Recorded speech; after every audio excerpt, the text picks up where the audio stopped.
Thanks, Caroline. The President said yesterday that paid insurrectionists were behind or involved in the protests in Los Angeles.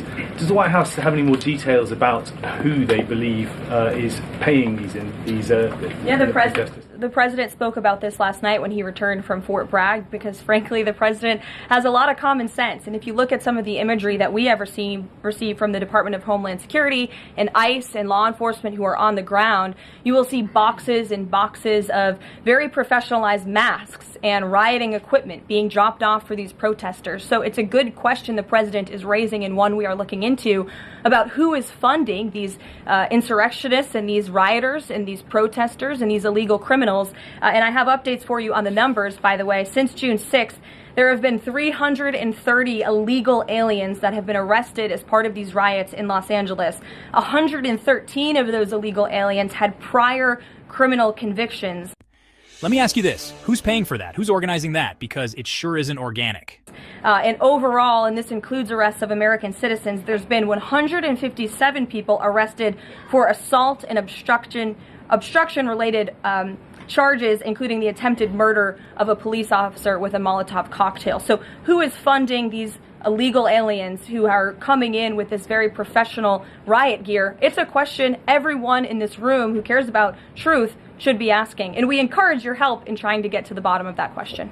Indita. Thank you, Caroline. About Elon Musk, he issued an apology this morning. Has the President accepted the apology, or does he think it's too little too late? The President acknowledged the statement that Elon put out this morning, and he is appreciative of it, and we are continuing to focus on the business of the American people. She called them what they are, not just protesters, but insurrectionists, rioters, and illegal criminals.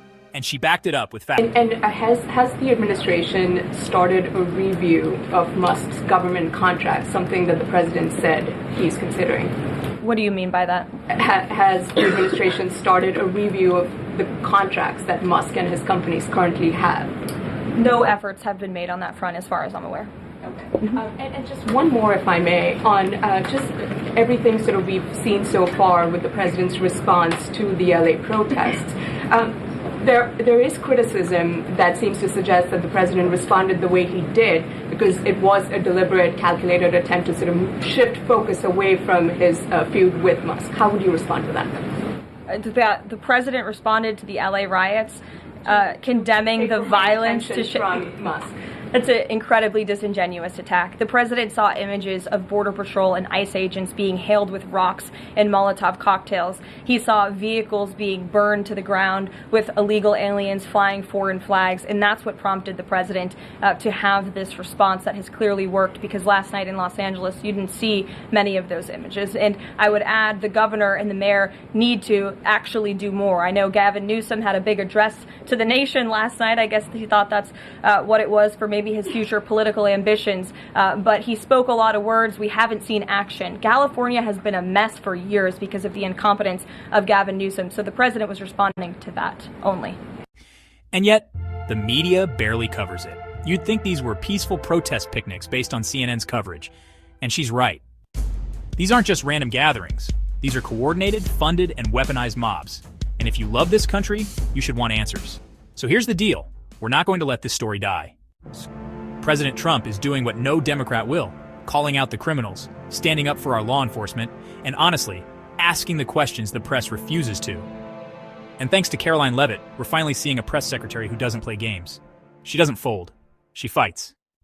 If you believe we need to keep the pressure on these media elites, on these paid anarchists, and on the spineless politicians enabling them, hit that like button, subscribe, and share this video.